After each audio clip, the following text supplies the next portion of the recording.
Welcome sa Our Lady of Lasal at Quasay Parish kung saan ayos lang pong umiyak at samahan tayo ng mahal na ina sa pag-iyak at sa pagdarasal upang maging maayos ang lahat. So ngayon po ay pinagdiriwang ng ating inang simbahan ang pagpaparangal sa ating mahal na ina sa katawagan o sa titulo, Birheng Nagdadalamhati, Our Lady of Sorrows.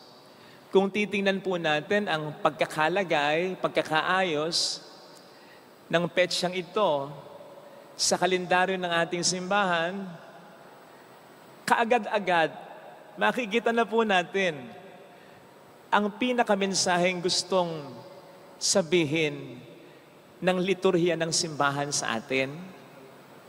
Ito yung katotohanan ng ang pagdadalamhati ng mahal na ina ay konektadong-konektado sa paghihirap ng anak niya. Isipin po ninyo, katatapos lang kahapon ng kapistahan ng exaltation of the cross, na siyempre ay patungkol sa paghihirap ng Panginoon. And then ngayon, hapis naman ng mahal na ina, kasi nga, konektado yung dalawa. At kung isipin po ninyo, bilangin ninyo, mula sa birthday ni Mama Mary, September 8, 8 araw ngayon.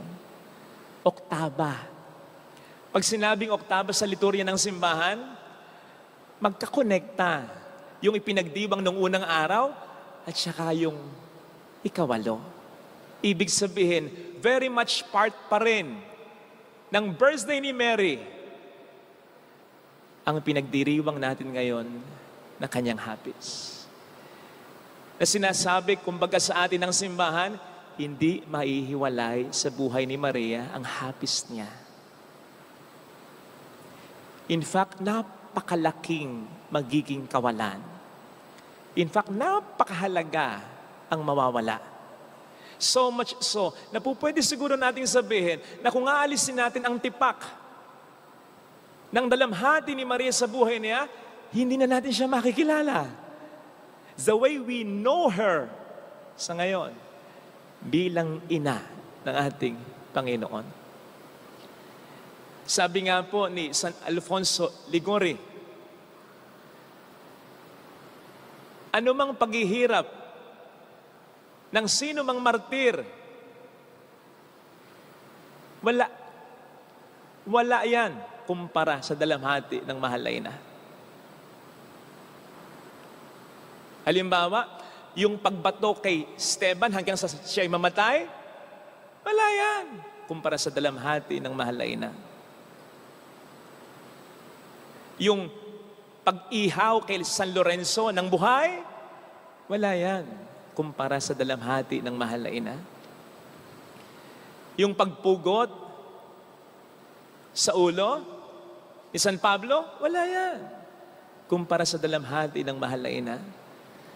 Yung pagpako kay Pedro ng patiwarek, wala yan kumpara sa dalamhati ng mahal na ina. In fact, sasabihin pa ni San Alfonso Liguori, by the way, San Alfonso Liguori ay doctor of the church, ha? Hindi ito basta-basta. Matalino ito. Malalim ang mga pagninilay nito.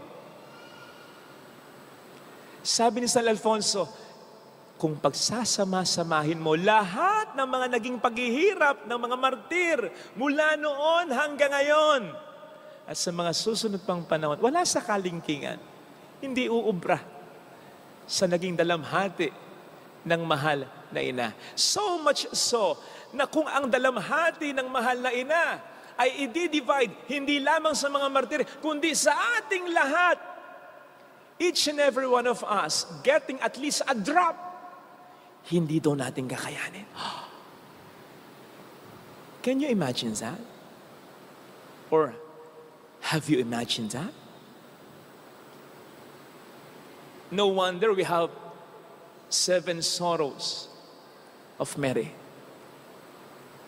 7, hindi dahil 7 lang ang naging dalamhati ni Maria. Ito ay mga key moments lamang na siyempre ay konektado sa paghihirap ng anak niya. Pero, siguradong marami pa. 7 lang yung sinasabi, pero siguradong marami pa. Besides, pag sinabing 7 sa Biblia, perfect number ito. Ganap. Kompleto. Hindi kulang. Sagad na sagad. Kaya nga ang dalamhati ni Maria ay hindi maikukumpara sa kahit sino o kahit anong dalamhati. Liban na lamang sa dalamhati at paghihirap ng anak niya.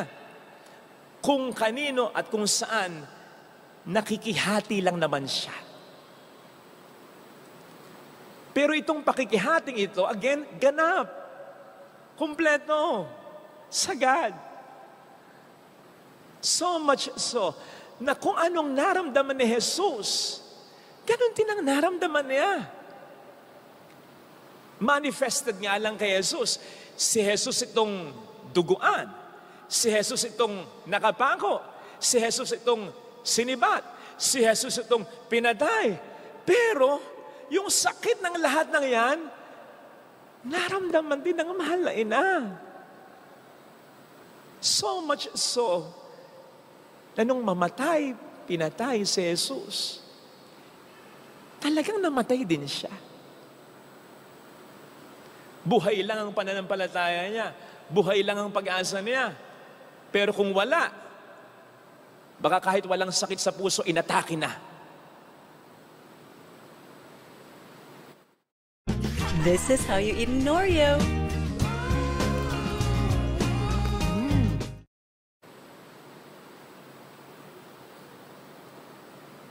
Napansin niyo po ba yung mga martir ng ating simbahan?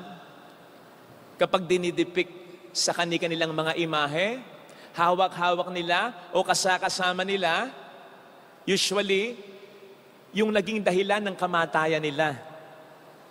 Halimbawa, yan. San Lorenzo, ano yung hawak niya? Pang-ihaw. Hindi dahil nag-barbecue siya, kundi dahil inihaw siya ng buhay. Huwag na po tayong lumayo. Dito sa labas ng ating simbahan, nakita niyo yung mga imahe nakapaligid sa atin. Halimbawa, yan. San Pablo, hawak-hawak niya espada. Bakit? Pinugutan siya ng ulo. Halimbawa, yan. Si Saint Simon the Zealot. Bakit? Sapagkat hinati siya sa 2. Lagare. Halimbawa, yan. Si Santo Tomas, dahil sinibat siya. Kasakasama nila, hawak-hawak nila, yung naging instrumento ng pagkamatay nila. E sa tingin po ninyo, anong magandang depiction para kay Maria? Gayong sinasabi natin, na wala sa kalingkingan o hindi ubra yung mga naging dalamhati ng mga martir na sinasabi natin kahit pagsamasamahin pa sa naging dalamhati niya. Siyempre, nandyan yung Our Lady of Sorrows na image na maraming punyal o balaraw ang nakatarak sa puso niya. Pero meron pang isa. Ayan, ang lapyeta. Tamang-tama po yung ibig sabihin ng lapyeta. Compassion. Pag sinabing compassion, to suffer with. And in that case, to die with Jesus. Sa pagkamatay ni Jesus, talagang namatay din ang mahal na ina. Kaya, mga kapatid, hindi po natin basta-basta pinaparangalan ang mahal na ina ng walang kadahilanan. Napakatindi ng kadahilanan. Napakalaki din ang utang na loob natin sa Kanya. Yes, maliligtas tayo ni Jesus kahit wala si Maria. Sapagkat ang kaligtasan ay galing kay Jesus at hindi galing kay Maria. Pero hindi natin maitatanggi ang malaking partisipasyon ni Maria. Partisipasyon na hindi Pinilit ng Diyos, buong puso niyang ipinagkaloob. Partisipasyon na hanggang dulo, hanggang sa huli. In fact, hanggang sa ngayon. Sapagkat hanggang ngayon, umiiyak para sa atin ang mahal na ina. Nakita naman natin ang imahe ng mahal na birhen ng Lazarus. Pwedeng ang partisipasyon niya ay nang ipanganak na lamang niya si Jesus. Tama na. Yun palang mahirap na eh. Pwedeng yung unang tarakan ng balaraw ang puso niya sa propesiya ni Simeon. Pwede, tama na eh. O pwedeng yung fly to Egypt, tama na.